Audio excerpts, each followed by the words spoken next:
to give you a quick bit of a background in terms of this overall project called Planet Youth, which we operate here in the west of Ireland. It's a public health program led out by the Drug and Alcohol Task Force, and it's really trying to see, can we get what's known as the Icelandic prevention model to take effect or be of use to us here in Ireland, right? So it's the idea is that can we improve health outcomes for our young people by taking this preventative approach that was developed there and enhancing it. We're the lead agency, if you like, but there's a lot of kind of statutory organizations in the region that help support it. And that's the website. Most of what we'll be discussing and resources and different bits and pieces will be up on the west.planetyouth.ie website, if you're curious about that. And this is why we sort of initiated this program that made a big news internationally, really, back in 2017 around the dramatic improvements in substance use rates for teens in Iceland. Lots of other impressive and important things changed as well along the way, and we're using that approach here in Ireland. We have some concerns around substance use. We can see other problems around things like screens and sleep and mental health and stuff, which I'll show you very quickly. And what's been happening here in the West is that we survey all of our teenagers in the West in our 90 schools and centres every 2 years using a very detailed questionnaire, our Planet Youth questionnaire, that asks them very much about their lives in the round. That was the paper-based version. It's done online now. And it's trying to find out what are the risk and protective factors in the lives of our young people that we can use to make interventions and changes and improvements into these big areas. So the survey that they sit is very, very detailed. It takes them the guts of 45 minutes to fill it in. It asks them about their life at home, their life online, their hobbies, their sports, their substance use, their friendships, their school experience, their sexual health. Mental health is asked about in some detail, adverse life experience are asked about. And what we're trying to do is take the voice of these teenagers at 15 and 16 to make improvements for the younger people coming behind. So these are our children as they're entering secondary school at 12, 13. But then we do a big piece of this project for the income and junior infant parents every year. And actually, that's just started today as it happens, which is a big distribution of kind of parenting information. We do very detailed reporting at a sort of municipal level of how our kids are getting on. All this is available on the website if you're curious. How are our teenagers getting on in Galway City and Galway County and so on, right? Very detailed reports go out to our schools also. We can see school experience of our kids, substance use behavior, peer group behavior, their leisure time, screen use, well-being, sexual health, differences between what the boys have to say and the girls, which I'll show you a little bit of. Cross-tabulations are the relationships between categories. Lots of information there, recommendations, conclusions, and so on. We do a teaching website called The Facts. We do a school transition website from 6th class into first year called Step Up Secondary, which is big time in a young person's life. That's a little bit what that looks like. We've done a very nice sort of teaching module around the topic of sleep. And I'm actually hoping to develop a new version or another teaching module, a simple teaching module around this topic of social exclusion. Won't go into that too much, but we then have very, very good local data and information that we can begin to see what things are changing and improving and getting better or getting worse over time. And we can see then trends for at a county level for Mayo, for Galway, for the city, for Roscommon. Just very quickly, these are trends for cannabis use in Galway City, which is improving. Drunkenness is not, though. This is one we'll be concerned. So binge drinking in our young population going up a bit. Galway City, for example. So it's just good to be able to track these things. This is Mayo kids getting enough sleep, or rather, these are kids in sleep deficit, which is basically less than 6 or less hours a night. So these are kids who are really struggling for their sleep. And you can see here, there, the difference between the boys, have to say, and the girls. So there's this significant difference between the boys and girls across a whole different variety of topics. On the right there, you'll see kids using social media for 3 or more hours a day. And that's been increasing with each passing survey. And again, you'll see the girls using more social media than the boys.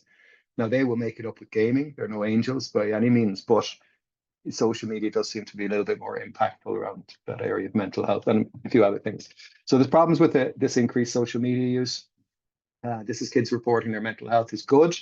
You can see in 2018 where we started, the big dip during COVID, and then things have been improving steadily since. So we're not quite back where we were with the girls, but we're getting there. And then we do a lot of this information that goes out to parents every year, to our secondary school incoming first year parents and our national school incoming junior infant parents. So the office is currently looking like that. Actually, we've 4 TY students from Salerno have started helping with the junior infant booklet distribution today. So we're off with a hack, and around 7,000 of those will go out via 450 national schools in the region over the course of the next few weeks. And it looks a bit like that. I won't go into this in any detail. And then this is the first year parent, and 6,500 of those went out through our 80 post-primary schools in the region. The mainstream ones went out through September and into early October. Loads of good news, by the way, in the survey. Not all gloom and doom by any means. Our kids are doing well, but you can see the importance of some getting good routines in early, and communication being so important. So it talks a little bit about that, the importance of keeping them going in structured activities. Hobbies and sports really, really are important. Talks a little bit about where we're at for things like vaping, cannabis. Nicotine pouches are a bit of a concern, as are vapes. And then this would be a big concern as well, the amount of alcohol our kids drink, and quite a lot of parental tolerance around that topic, and parental alcohol supply as well. And parent attitude is really important. It's very clear in the data. So this is parental disapproval, if you like, for cannabis, for smoking, for vaping, but for getting drunk. You can see here the kids have got far more free reign in that space, and they apply it wherever parental tolerance is dips, right? So screen use, as I said, is not great. There's sort of guidance around that. We have lots of phones in bedrooms at night, unfortunately. 55% of them don't get enough sleep, and they're doing substantially worse. So 32% get 7 hours, and then 23% down here getting 6 or less hours a night. And because of that, they will struggle in all areas of their lives. This is a relationship between sleep, the amount you sleep, and good physical health, the amount you sleep and good mental health, and the amount you sleep and your enjoyment of school, basically, your school engagement score is dramatically tied in, as is every aspect of a young person's life, is really tightly tied into the amount that they're sleeping. This is our problem. Well, not all of it, but this is a significant issue. Is phones in rooms is 80%. So something to be make note of, really. And we'd always be trying to encourage our income and first year parents to have that rule around phones not making their way to the bedroom, and getting to know other parents in parental network, and get to know parents and new friends. So we do a lot of work there. And this is really what we're here to talk about. The topic is social exclusion. So this was really picked up more noticeably. It became very, very clear in the latest survey. Not that it wasn't there before, but just the way one of the questions was framed made it a bit more obvious that we were having a problem here. So the kids are asked about bullying, social exclusion, negative life events, mental health scales. These are kind of a general way, some of the questions that are asked around bullying. So were you ever attacked by a group, right? Have you ever been bullied by a group? Were you ever bullied at school by somebody? And were you ever rejected by your friends? Okay, so those are various questions that they're asked. And these are lifetime. So has this ever happened to you, right? And you'd be glad to hear that so this is from a regular point of view, the active bullying is relatively low. It's running at around 3 or 4% of kids. Now, it's horrible for that 3 or 4% of kids, but it's not, it's not a kind of a behavior that we're seeing a huge amount of. But that one at the end there, being rejected by your friends, is obviously quite a bit higher than the others, right? And if we look at this by gender, you'll see, break this down by male, female, we can see here on the left, being attacked by a group in your lifetime. Now, it's not recently, it's, at some stage in your life, 9% of boys will say that's happened, and 5% of girls. Have you ever been bullied by a group? It switches the other way around. Girls are more likely to be bullied by a group. They're slightly more likely to be bullied at school with somebody, but they're far more likely to report having been rejected by their friend group at some stage, right? And okay, so what does that mean? So there's a whole bunch of different things around related to mental health, but some of them are validated clinical scales, which I'll show you in a second. Some are very simple questions. So this one at the start, they're asked, how would you rate your mental health? It's a very simple question, but it's an indicative question. It's a good one to have. And they're allowed to answer, my mental health is very good, it's okay, it's bad, it's very bad. And in here, what we're seeing is these are the kids who said it's bad or very bad. My mental health is bad or very bad. It's 7% if you haven't been rejected by your friends, but it's 24% if you have been rejected by your friends, right? So that's quite the difference. Regular self-harm. So the kids are asked about, have you ever harmed yourself on purpose? And they can answer, no, never did that. Or you can say once, or they can say twice, they can say 3 or 4 times, or they can say 5 times or more. And these are the kids who say 5 times or more. And you can see it's 7% if you haven't been rejected by the friend group, and 22%. So that's a big increase there, obviously, as well. They're also asked a little bit about what would be called help-seeking behavior. So have you ever thought you could do with support for mental health issues, right? And then there's a follow-up question. Have you ever looked for help or support? So whatever you thought you might need a bit of help, have you looked for help with mental health supports? And these are the kids who answer yes to that question. So it's 12% of kids who've never been rejected by their friends would say they've actively looked for help or support with their mental health, and it's 32% if they have been rejected by their friends. So you're seeing very, very substantial differences between two sets of groups.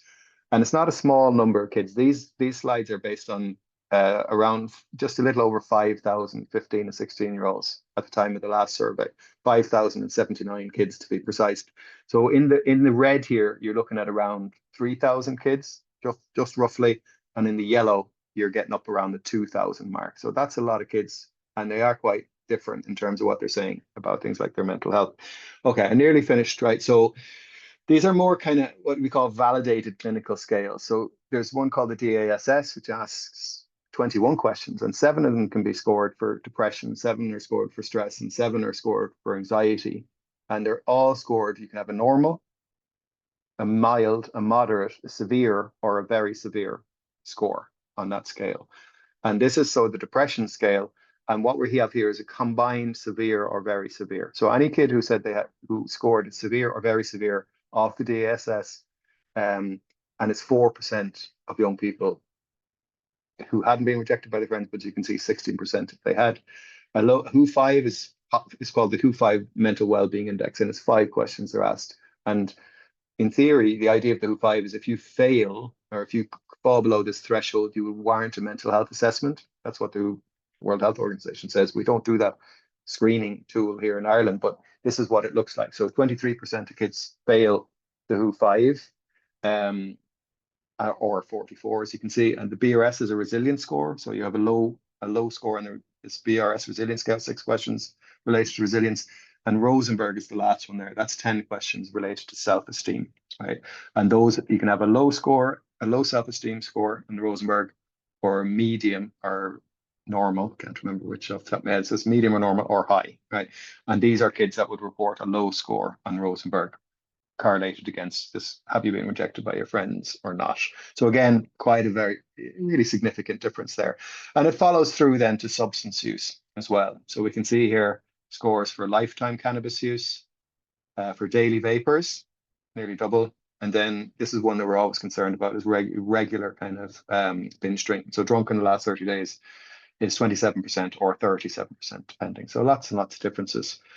Okay, that's enough for me. I just wanted to set the scene a little bit to say we're talking about a lot of kids here, and we're talking about quite a substantial impact on their mental health. So it's something we need to be a little bit more respond to a little bit better, I think. We have a funding application currently to develop something of a teaching module around this topic of social exclusion. It's not really to the fore in the Beacon Alta, the anti-bullying procedures that schools operate to now. It's mentioned, but it's not really front and center of what goes on in that space. So that needs a bit of work. But one thing that we said could be really helpful to try and reach out to parents and see, is there some kind of additional information we could give to parents to help them respond to this kind of issue a little bit.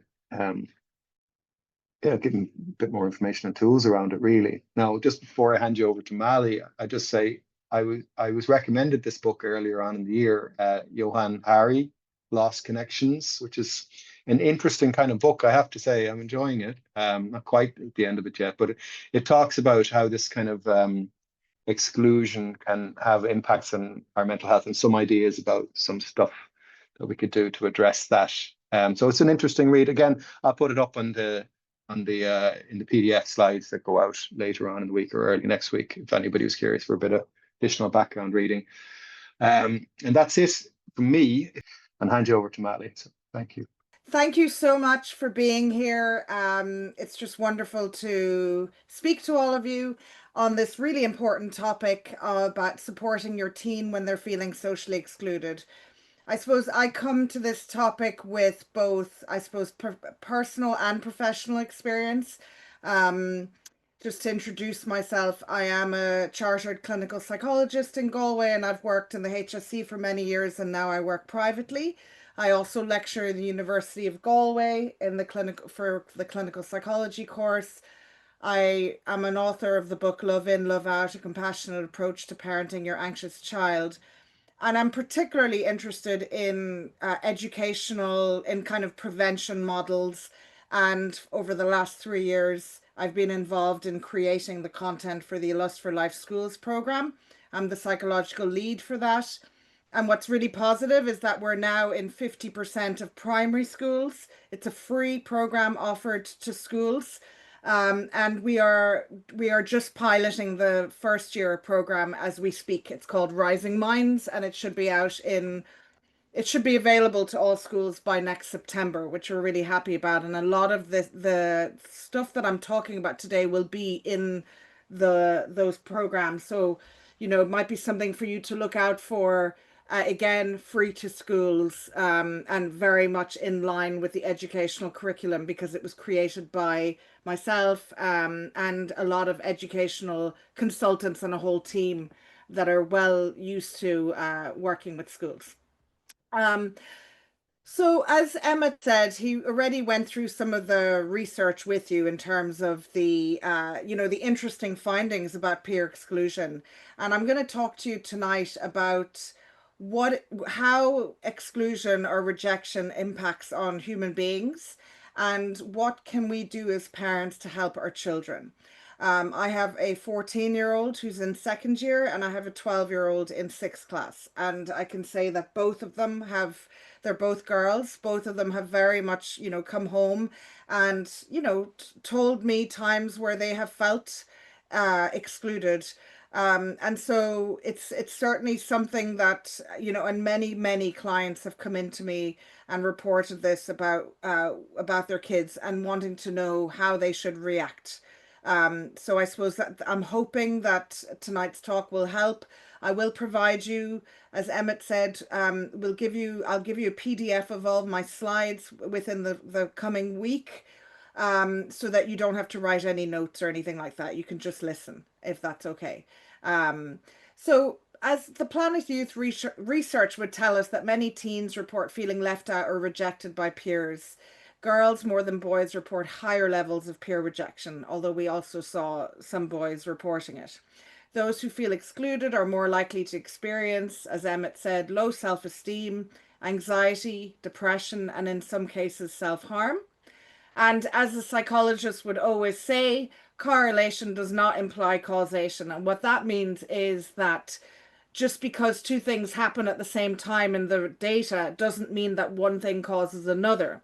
However, we do know for sure that that peer rejection, like the feeling of belonging, is one of the most important feelings and needs that we have as human beings. So when we feel as human beings that we don't belong, or that we're being excluded from our social group, because we are mammals at the end of the day, we are born to live in tribes, and when we don't feel we're part of that tribe, it really impacts on us, and even more so for teenagers, because of their brain development at the time. So the experiences often interact with other stressors in a young person's life. So let me give you an example. You could have somebody who perceives they're being excluded, and so that might make them socially withdraw from the group.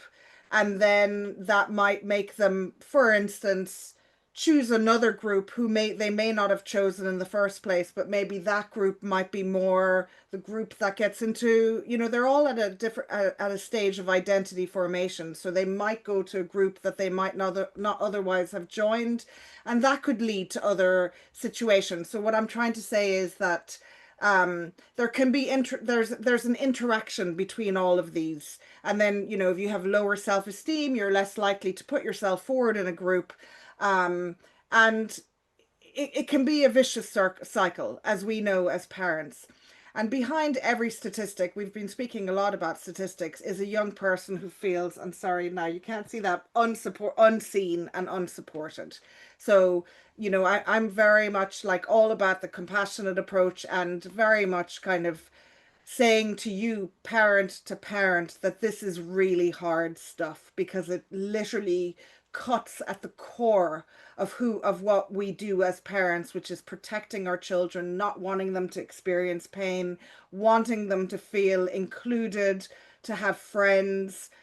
All I wanted for my daughter on Halloween night was to know that she had a few people she could trick or treat with. And boy, was that not an easy lead up, you know, and it's really hard. It's really hard, particularly if you might have several kids, and one of them for which it's not an issue at all, and they, like, friendships seem to be maybe come a lot easier in a way, but all our kids are so different. And then there might be another child you have that for whom it doesn't come as easy, and that's certainly the case in my home. And it's really hard. It is really hard.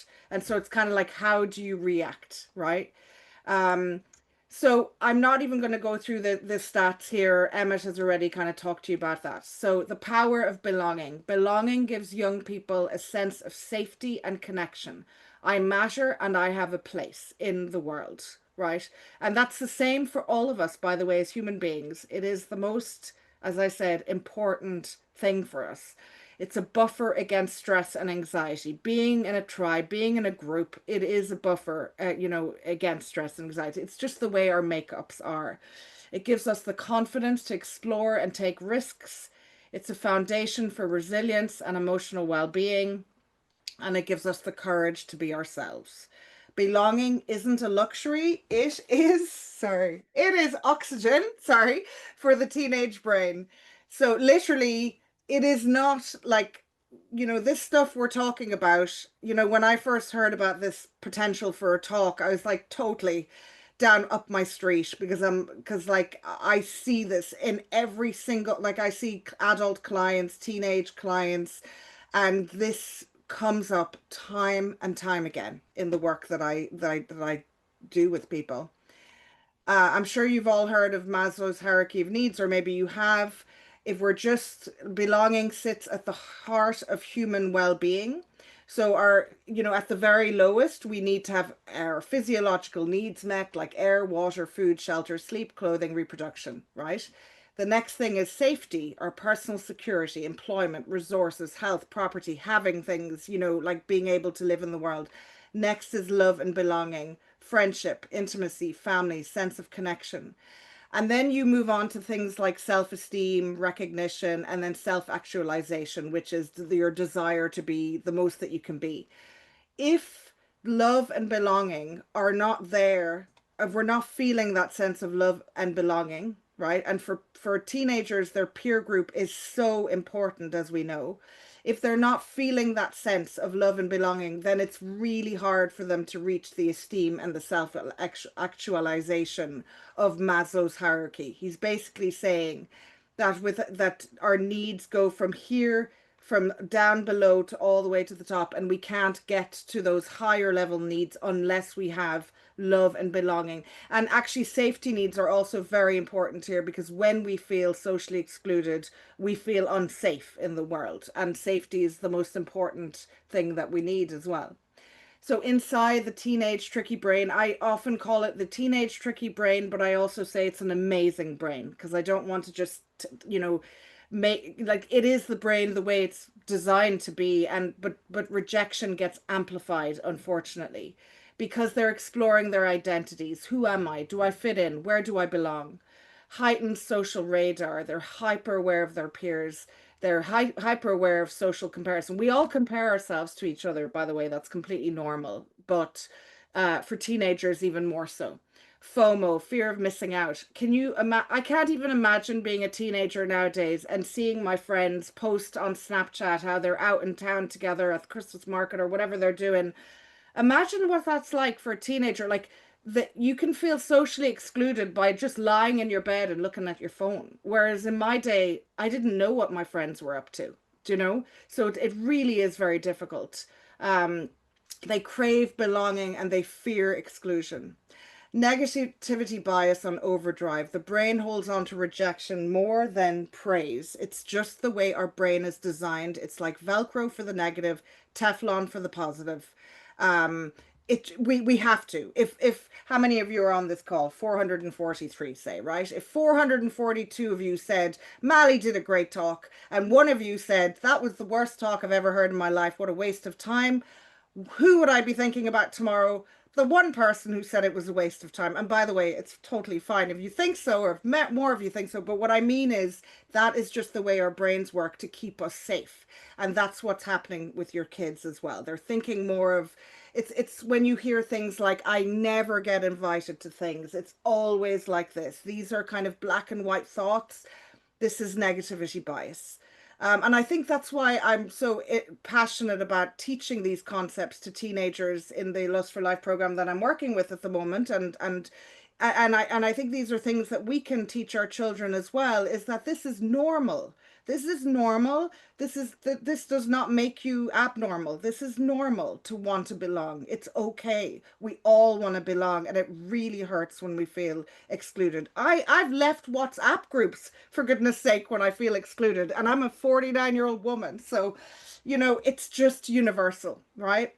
Emotions take charge, intense feelings, stress feels stronger. It's harder to think clearer when we're teenagers. And our reward centers are supercharged about like relating to peer approval and risk taking.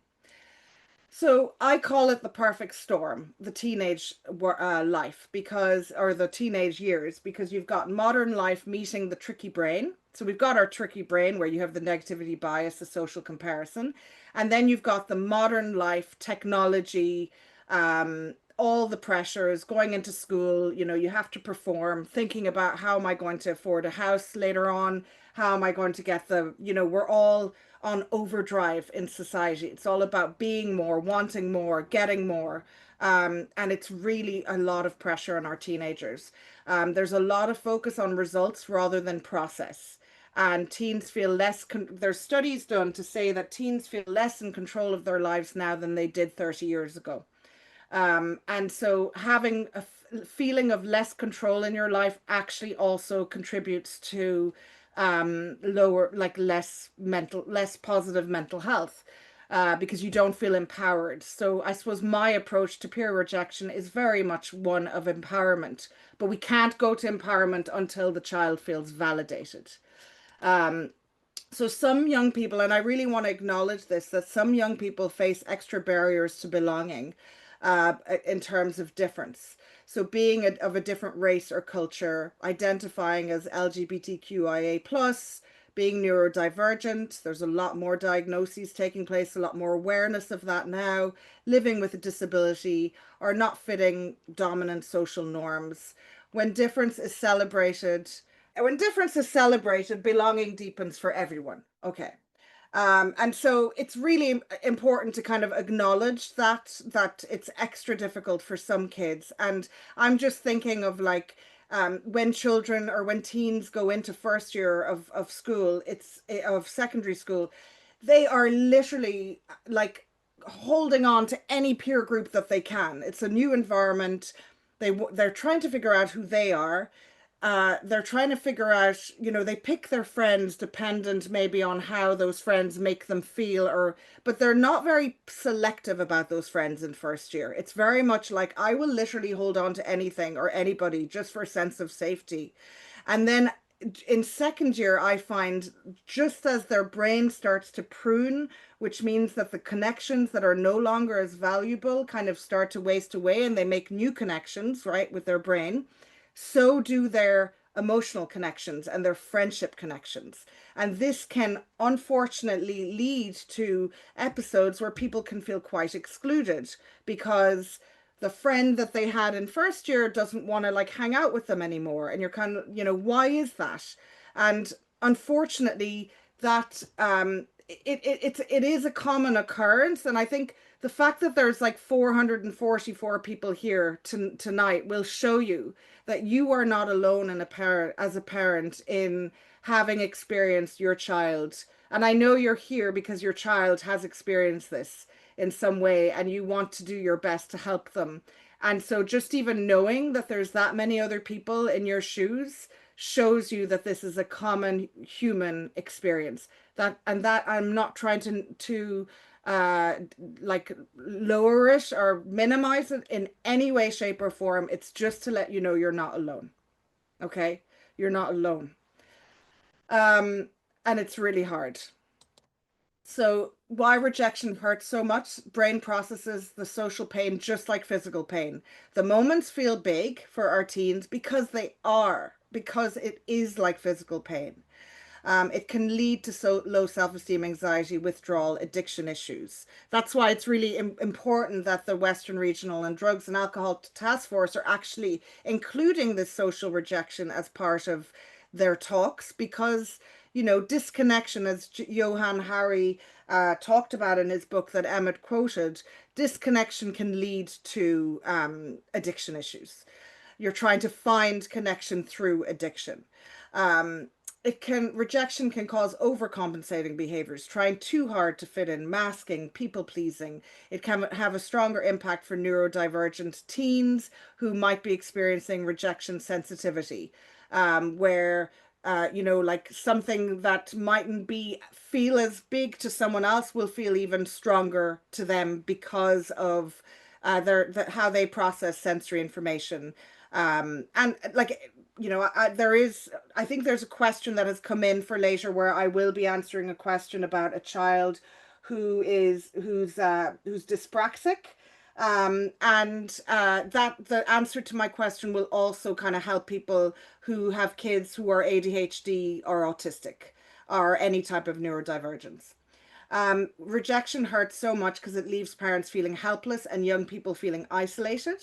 And our tricky brains are wired to notice threats. For teenagers, social threat is one of the biggest.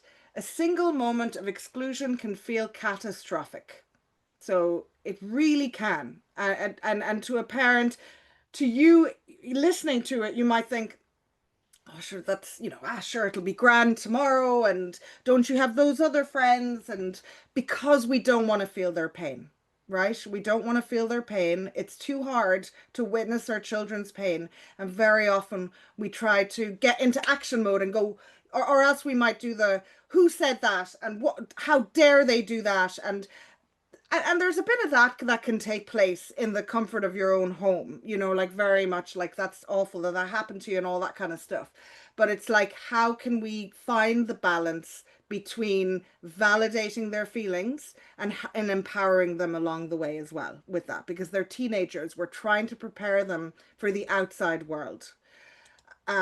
So there's a ripple effect of peer rejection and a referral increase for that I have found. It's cited in a lot more referrals coming into me have peer rejection as part of it. Many teens struggle with in-person communication because so much happens online. There literally is, and part of our Lust for Life first 3 lessons for first years is all about listening and communication, because they don't have the same comfort with picking up the phone, answering it, going into a shop, asking for things, in-person communication, you know, how to start a conversation, how to say thank you, how to, you know, all these things. The legacy of COVID has amplified this. They have missed key social learning years. When you think of our children who experienced being at home during those years, it did impact, and it still has residual impact for people of all ages. Our village has shrunk. Teens need help rebuilding their sense of tribe and their shared humanity. Our teens are more connected than ever, but feel lonelier than ever. The virtual world replaces the real village they need, which models empathy, presence, and care. So, you know, I think it's important to acknowledge that.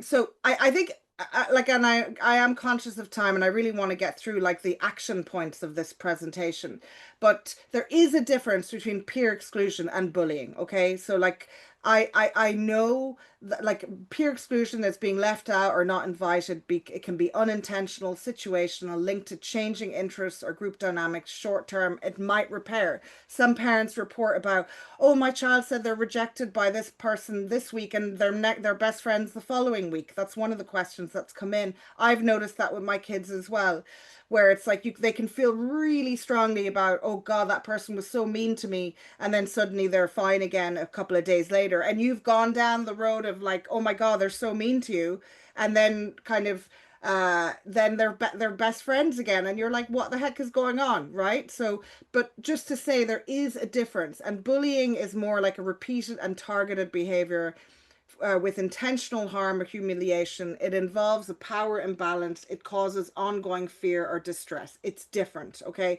In both instances, I would say to you that most important is to stop, to take a step back and not act immediately. And I know when it hurts you so much when you hear your child in distress.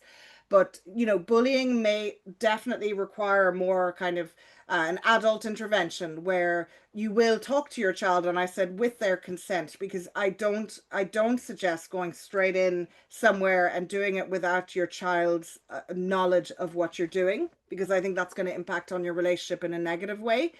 But I would say that for peer exclusion, listening, validating, helping them to find belonging elsewhere with you and elsewhere, I would say is more important. Because emotional storms tend, when something feels catastrophic for them, they're going to come to you with a catastrophic reaction to it, and you might immediately kind of go, oh my God, this is catastrophic, but actually it may come right again. Okay, just letting you know that there is a difference. This is where our compassion as parents really matters. In many cases, we cannot stop rejection from happening, and in a way we have to acknowledge that rejection is a felt feeling, and maybe that's why it hasn't been researched that much. It is not like as in bullying, you know, particularly when there's like physical forms of bullying or something is said. But like I'm not saying that, you know, peer rejection cannot be an indirect form of bullying, but it needs to be intentional, and it needs to be done repeatedly with harm and directed towards a person with a power, and there being in power imbalance. That's the difference. But we can help our children regulate and rebuild that inner sense of belonging. We can't stop the waves, but you can learn to surf. And so we need to learn to surf with them together. So when we regulate ourselves first, we give our children the safety and strength to face hard times. I'm literally going to be asking you to do the opposite of what you feel like doing. Get ready, okay? Because but I'm going to meet you where you're at because I understand. And so I love the self-compassionate kind of compassion-focused therapy approach. And I suppose mindfulness is all about recognizing when we're stressed or struggling without overreacting or being judgmental towards ourselves. Common humanity, the third one, is recognizing you're not alone in the what you experience. And self-kindness is about being supportive and understanding towards yourself. I would say those three things are really important for ourselves and for our children when we're dealing with peer rejection. The first quote in my book is not my quote, but I think it's probably one of the best quotes I've ever heard. The parent-child relationship is the most powerful mental health intervention known to humankind. This is why I do what I do with children. And this is by no means to say to you, you are to blame if your child is struggling, or you know, or to put pressure on you. Oh my God, this is on my shoulders, like holy crap. No, I'm not trying to do that at all. But what I'm trying to say to you is that you hold so much power. I have heard a psychiatrist once say, we overparent our under 10-year-olds, we underparent our over 10-year-olds. We might think just because they're in their bedrooms on their phones and doing things independently that they're fine, but actually they need us. I need you now more than ever, but they need us in a different way. What is resilience? We talk a lot about that. It's all about balancing a teenager's negative experience with positive supports. And difficult emotions are an opportunity to connect with our teenagers, to find out what lies behind their feelings and behavior. They are when they, by the way, when a child is stressed or a teenager, they are not only releasing cortisol, which is the stress hormone, they're also releasing oxytocin, which is the love hormone.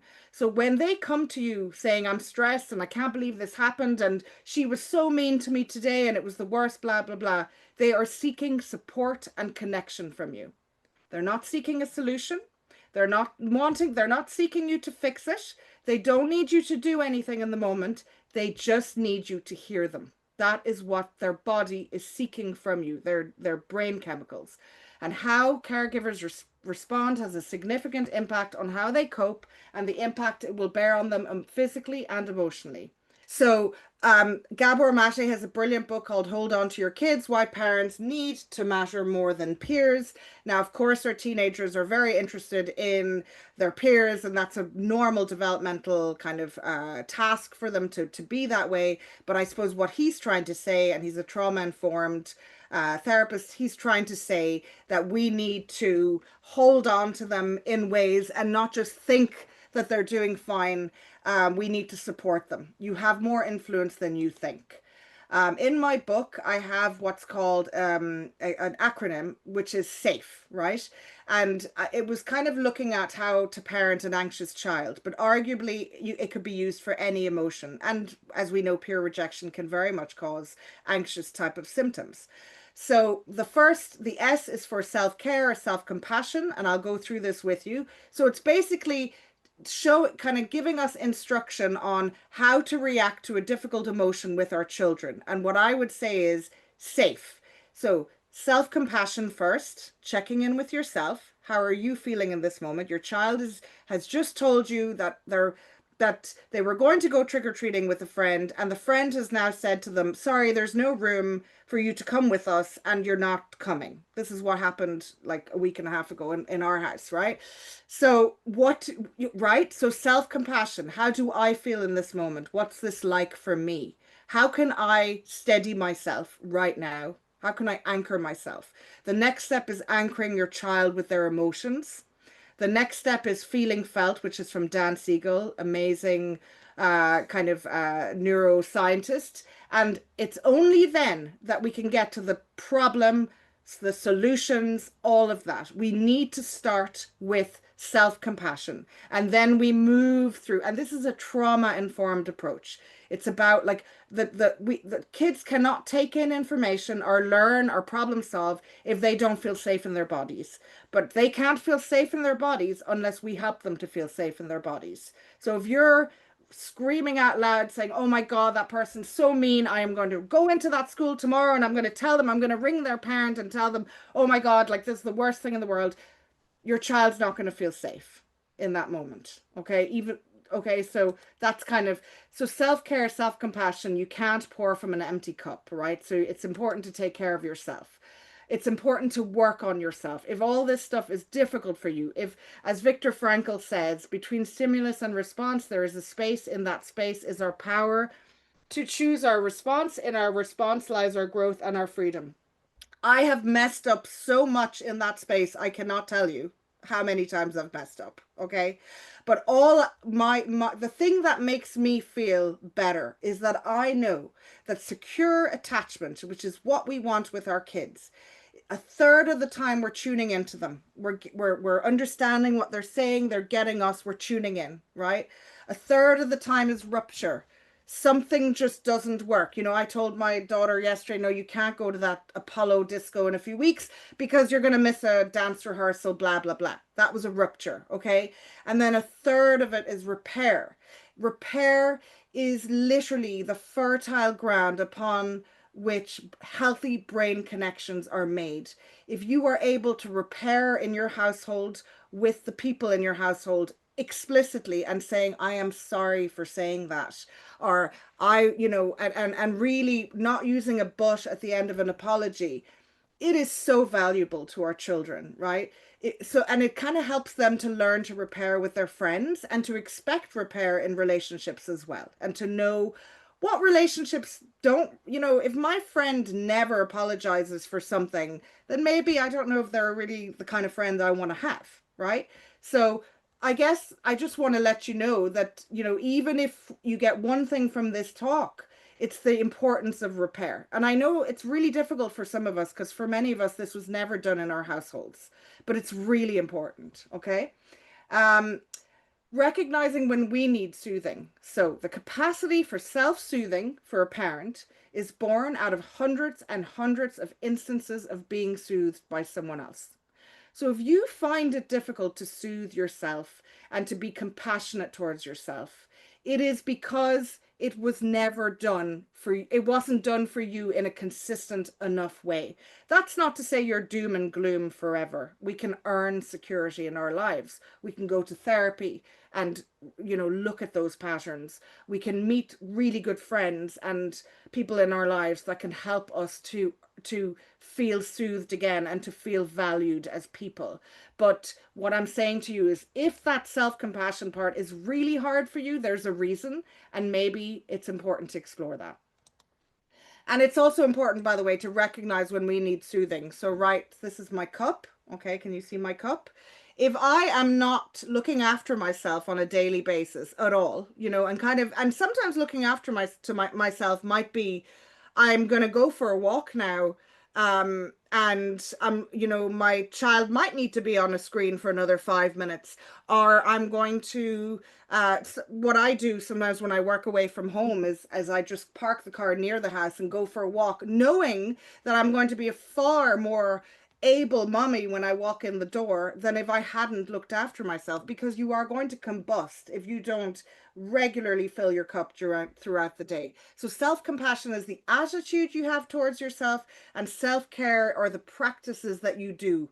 And sometimes it can be as simple as, and it's not simple, but my book is called Love In, Love Out. When you're going through an SHIT hard parenting moment, I'm not going to curse, what we do is we breathe love in, we pause, and we breathe out.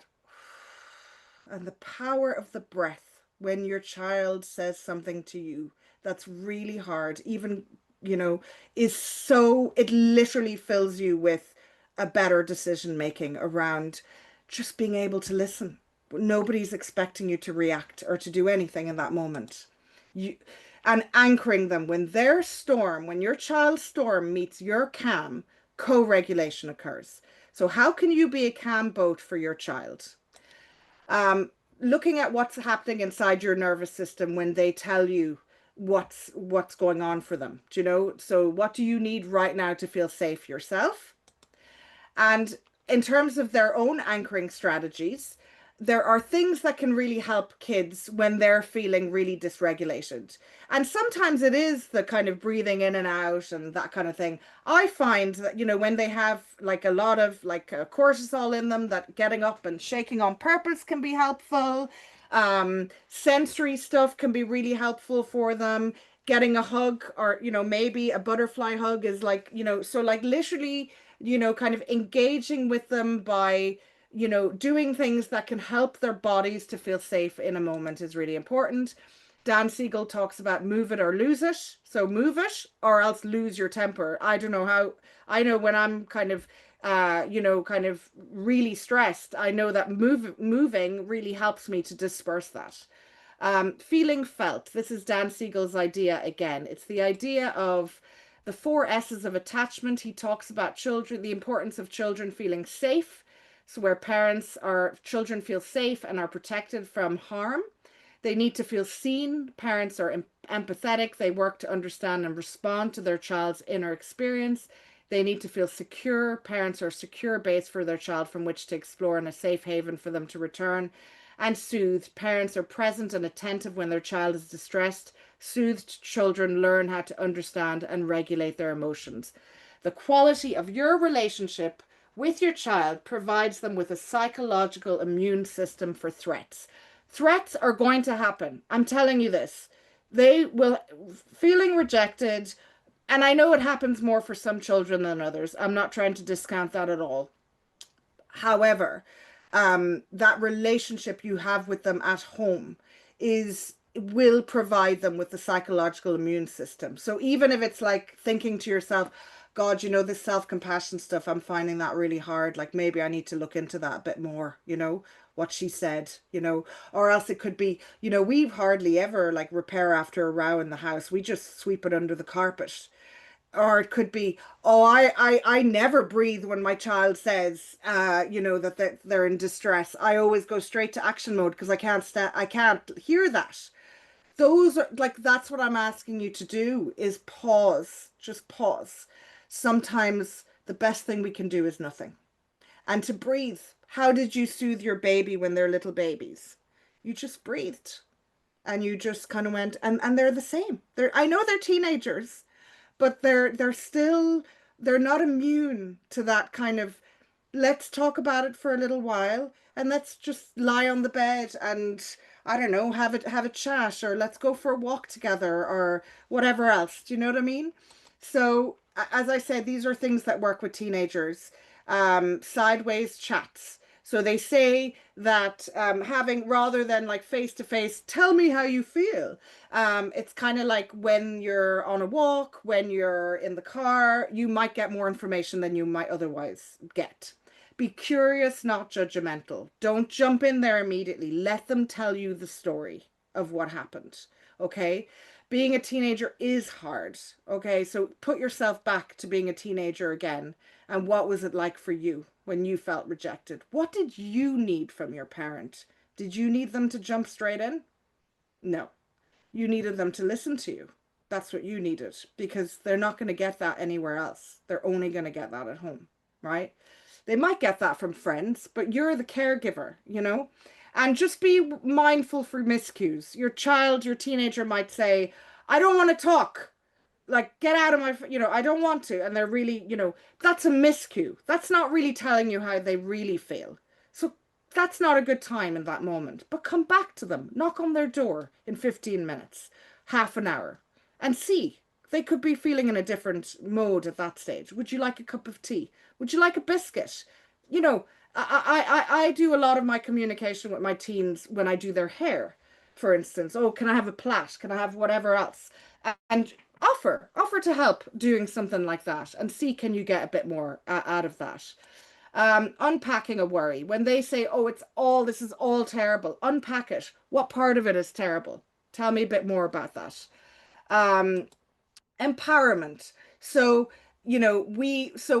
basically what I've talked about is kind of regulating your own system, regulating your child's nervous system, helping them to feel felt, validated, safe, soothed, seen in a particular moment. And then we can move on to, how do they handle it? How do you handle it?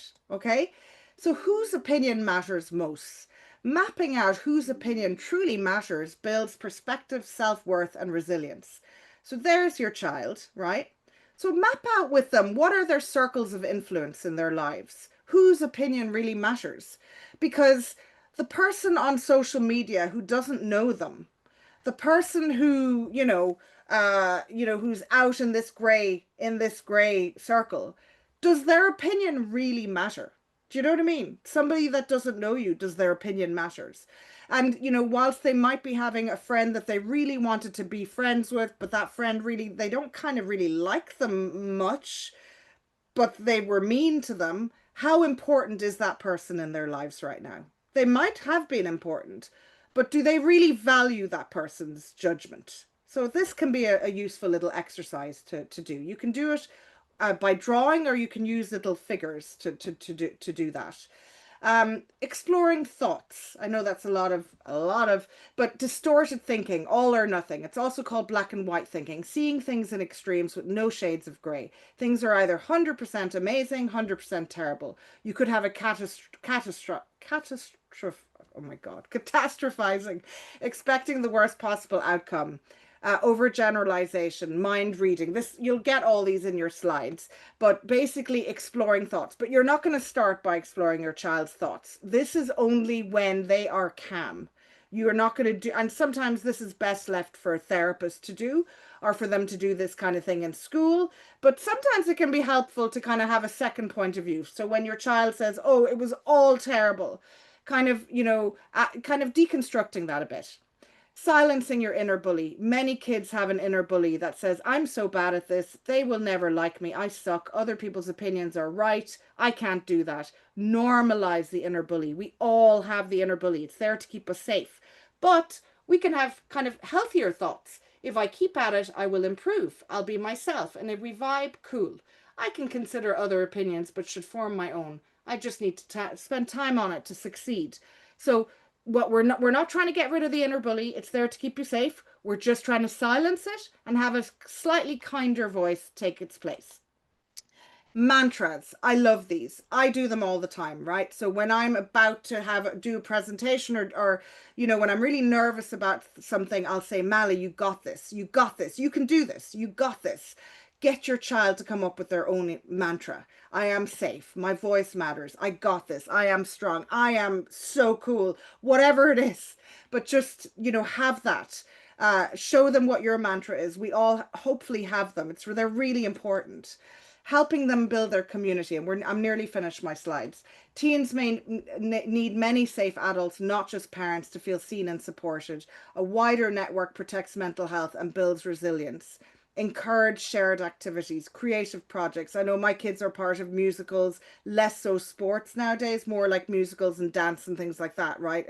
So clubs, volunteering, pets. I mean, I don't know if you're into like animals or, like cats, dogs, birds, whatever it is. But I all I know is when they find a passion, try to kind of nurture that for them. You don't need 20 best friends or 20 friends. Even having one or two people that you get along with is hugely protective. Okay. So you're trying to be an ally to them. You're celebrating kind mentors, teachers, coaches, relatives, friends.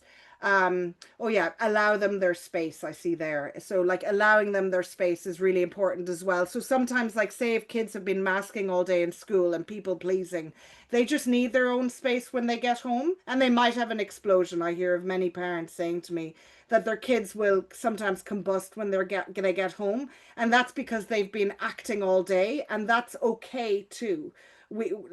Maybe that's not the time to try to speak to them. Give them their time for chill. Model being a villager, show empathy, reach out, include others. Listen, I went to a do the other night. I walked into a room full of tables of people who knew each other. I felt so awkward. I was like, oh my God, who am I going to talk to? How am I going to do this? I'm here to spend an hour to wish somebody their happy 50th birthday, but I feel so awkward. I told my kids that. I told them that and said I felt really awkward. So what I just kind of did was, I knew there'd be less people out in the smoking area. So I didn't go and smoke, but I certainly did go and chat to the 3 people that were there because I felt more comfortable doing that. So sometimes you're not in the mood that doesn't make you an alien that you find those things hard. So tell your kids what you find hard and how you manage the situations. You don't have to be liked by everyone to belong to somewhere. And believe me, I'm certainly not liked by everyone, and your kids aren't, and none of us are, and that's okay. You know what I mean? We're not all going to be liked all the time. Role playing difficult situations. Play is the rehearsal space for courage. That's a power pose. Assertiveness scenarios, role play. And I'll give you an example of that now when I come to the example I have. Find out what your children's core values are. What are they really passionate about? Because at this time, even though there's a lot of tricky things going on with their brains, there are amazing things going on with their brains. They are becoming human beings with likes and things that they love, and figure out what those things are and encourage those in them and really show interest. Show me what you're looking at. My daughter came in with the dress she's wearing to a disco in a few weeks, and I almost died about an hour ago. But I had to I'm still trying to show interest. I have to see whether I'm going to let her wear that. But it's kind of like you put yourself in their shoes again, what it was like to be a teenager. Parenting, perfection isn't possible. Be good enough and learn more every day. None of us are perfect. Remember I said, as long as you're getting it fairly okay 2/3 of the time with tuning in and repair, the ruptures will improve. It'll be okay. 3 pillars of good enough caregiving: learning to trust your gut instinct as a parent, letting go of the fallacy of perfection. What's going on social media is not true. Nobody has the perfect life. Get to know yourself and prioritize self-compassion. And I'm just going to give you a quick case example before we move on to questions. I suppose it'll be a very quick one. So this is a case of a girl, Ella, who went to dance camp, and she found that girls were being really mean to her. She really wanted to be part of this dance camp, and she was younger than the rest of the people that were there. It was her first big chance to do something she loved, but her roommate Lucy began excluding her, teasing her about not having social media, and once said at dinner, look, the girl speaks. Everyone laughed. Ella phoned her mum in tears. Her mum wanted to drive there immediately. Ella begged her not to. Mum paused, stayed calm. She sent kind messages, arranged a rest break for the daughter. So she didn't immediately go and rescue her, even though her instinct was to. The daughter was reporting that she loved this dance camp, but that this roommate of hers was just being really mean to her. And every instinct told the mom to swoop in and protect her child, but instead she paused, took a breath, chose connection over reaction. She stayed steady, and that calm presence gave Ella strength. She stayed in touch with her every night, made sure that she did feel safe enough to remain there, because actually jumping in could have caused a lot more embarrassment for Ella, could have led to worse outcomes in terms of being made fun of in the future, may have cost her a place on a future dance camp, all of those things. So again, I'm not saying to you, ignore all the time. What I'm saying to you is by jumping in, you might disempower your child. So manage your own feelings and then help them to calm and then see where they're at. Okay. And I guess that's what I'm trying to say with that. I'm going to pass on now to Maria, I think. Thank you. But I suppose it's just to look at the supports that are available in the west of Ireland when it comes to supporting our young people. The first one there is our Drug and Alcohol Family Support Service. So I suppose tonight came about through a conversation with Emmet. He was showing me the Planet Youth data.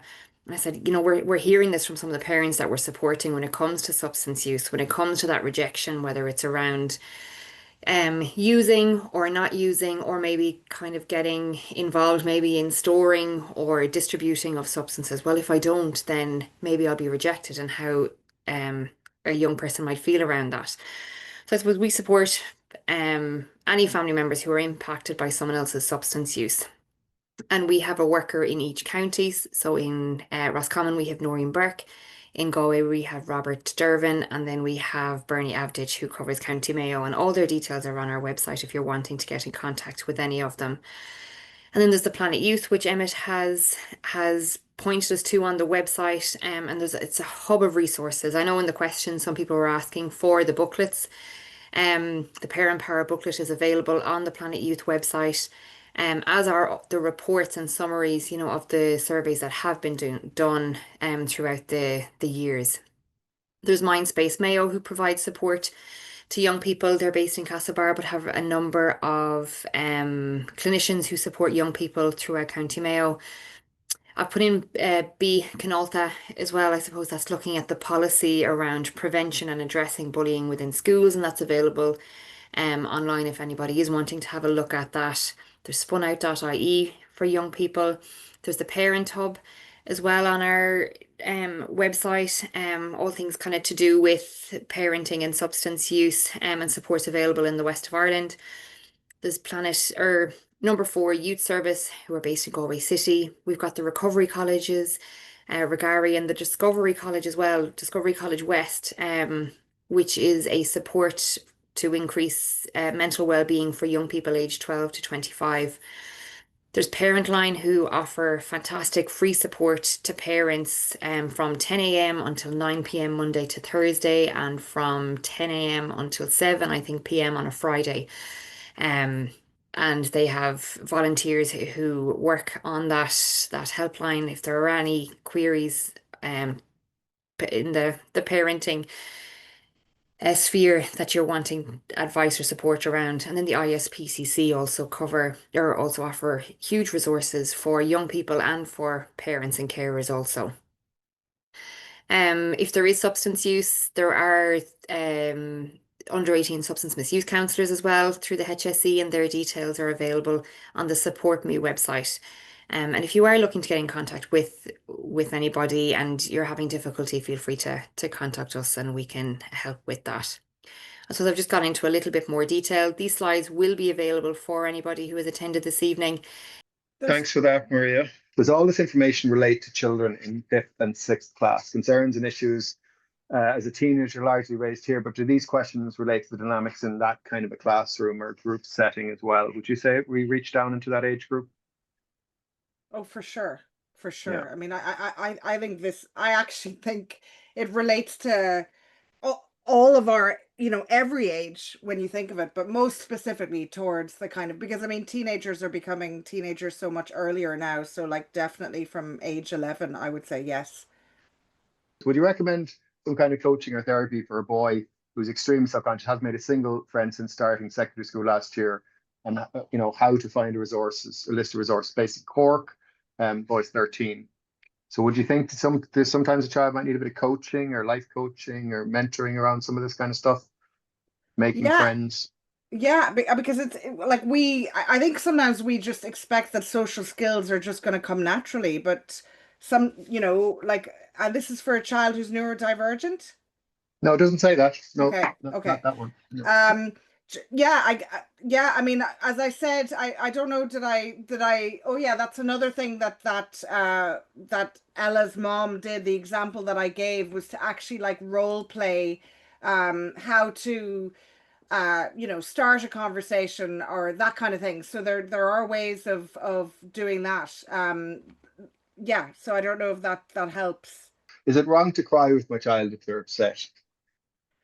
Definitely not. I think you're showing your emotion and you're showing them that you care. And it's not, there's a difference between crying and empathizing with them and then, crying and becoming enraged and wanting to like, and blowing your own fuse. So I think it's a beautiful thing to feel that way for your child and show them. Okay. And what if my child won't talk to me or acknowledge their social exclusion? So a parent obviously knows that this is what's going on, but the child won't talk about it. I guess you're trying to see like what, are there other areas in their life where things are going okay? It's really about the impact of it.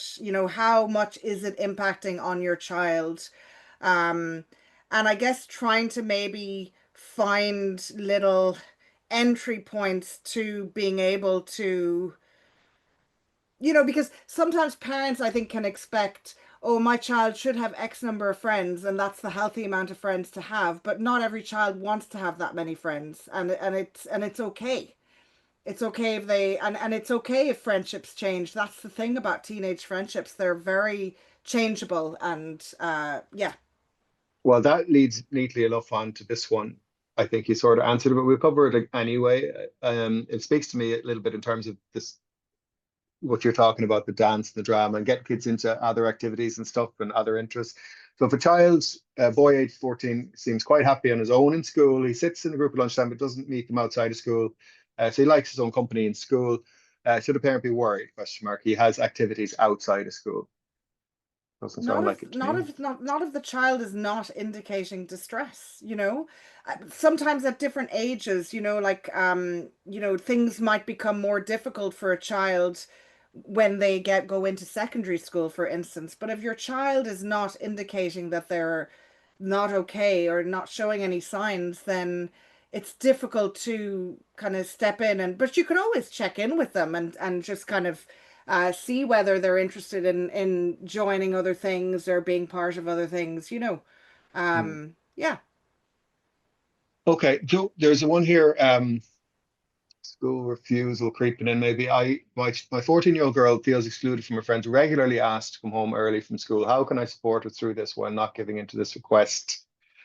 Tricky one.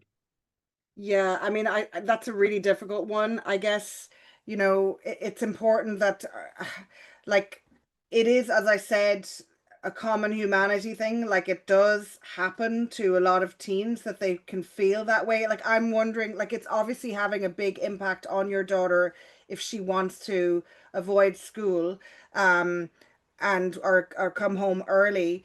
I would, try to kind of turn a new page and say, right, you know, like I do it in terms of scaling. Look, my daughter goes to school across town and we live on the east side. She goes to school in the west. And I'm like, unless you're like an 8 or 9 out of 10 in sickness, I can't come and collect you. So, you know, how bad is it? You know, from a scale of 0 to 10. And I really I want to trust you with this. Because I just can't go across town and collect you. That's, you know, so it's like, but if something becomes a pattern of avoidance, that might be the time that you talk to your child maybe about, you know, is it okay if I talk to a teacher about, you know, getting a guidance counselor to support you, or maybe at that rate your child does need to go and speak to a therapist if it's impacting them in that way. Okay, thank you. Okay, here's a tricky one. Advice for a parent of a 13, 14-year-old is supposed to know she's being alternatively accepted and rejected within a group, right? So what level of rejection is normal or acceptable? And when should I encourage her to pull the plug on friendships, which is a scary prospect for her, obviously. Very Yeah, stressful. and all we can do is if like I mean, my daughter's friendly with a girl that I really don't really would like her to be friends with, but it's kind of like you can't, but it's not like it's just a hard one, because when maybe they're not plentiful with loads of friends, and it's their decision at the end of the day. So what I would do is really get them to tune into their gut instinct, and how does that friend make you feel? And maybe you need to hold on to that friend for the moment, until you meet other more like-minded people. I always say to my daughter, you've got best friends waiting backstage for you right now in the side wings that are going to be so happy to meet you when they do. But it's just you haven't found your tribe yet. You know what I mean? And I don't, you know, and that's what I would say, and very much kind of focus on how that friend makes them feel. Maybe try to promote other friendships if you can, but I don't think you can tell your child don't be friends with that person, because it will fluctuate. Sometimes the stuff my daughter says to me about the friend, I'm like, how could you be friends with her? But I have to keep that to myself because she's somebody that she needs at the moment. But I think once she finds other people that make her feel better, she'll realize. And already actually I can see some disassociation happening, where it's like I'm just friends but we're not really that close, you know. Yeah. But I love the kind of chart you had with, where would you put this person in Yeah, your in your circles, so that was really nice way to do that. yeah. And it kind of lead on a little bit from that. Sorry, I had the question here and then I misplaced it. It was okay, 17-year-old boy, right? Great kid, just hasn't met his people. So there you go. Sort Hmm. of talking a little bit about what you're saying. Primary school was great, lots of friends. Secondary school, not good though. Refuses to reach out to potential connections because of rejection. So he's experienced so much rejection that it's really hard, right? So Hmm. that's a tricky one, of course. Any thoughts on that? I think being there with him, helping him to feel validated, um, and just kind of tuning in to kind of figuring out what does what might be most helpful. Is he looking for a solution to this, or is he okay with how things are? Are there other areas of his life that are thriving and are doing okay? It could just be that I think sometimes I've had some clients where I feel like it's not until they get to outside of school, maybe college, university, doing a course or whatever, that they will find more like-minded people. And I think the same of sometimes in primary school, it's not till you get to maybe third year of secondary school that you might find people that you get along with, even if it's one or two. That's all you need. Yeah, yeah. It's a really important topic. I think it's something of a novel evening this evening because it's not something that we tend to talk about very much. So I'm really encouraged by all that was said, Mally, really. There's lots of great stuff there that I think parents will find very, very supportive. It might be something we revisit, though. I think we might Mm, try and come back and do maybe tune into a couple of these areas a little bit more. There was an interesting question came in around parent feels there's so much for obviously for older teens, there's so much revolves around alcohol and pubbing, and they really don't want their children involved in that, but yet that takes them outside of the peer group, and that's something we might have to have a bit of a look at. So loads of stuff. Have you any last thoughts or words before we I pull just the want to plug in? say that like be compassionate to yourself as well as a parent. You know, as a parent, it's really, really hard when your kids are coming to you and feeling that way. And we've all felt that pain of feeling like we don't belong. And, you know, you are your child's greatest resource. You know, you really are. And I hope you've gotten one, like, you know, good message for yourself tonight, you know, and also be aware that there are other like adults in a child's life that can also be, it could be an auntie, it could be a grandparent, it could be, you know, there are other things that also make their life rich. I mean, for us, even having a cat is like one of the best things in the world. Do you know what I mean? It's like, you know, I guess we just have to be creative, but the most important thing is just good enough. That's all we need, is good enough. And thank you so much. And Okay, thanks everybody for coming.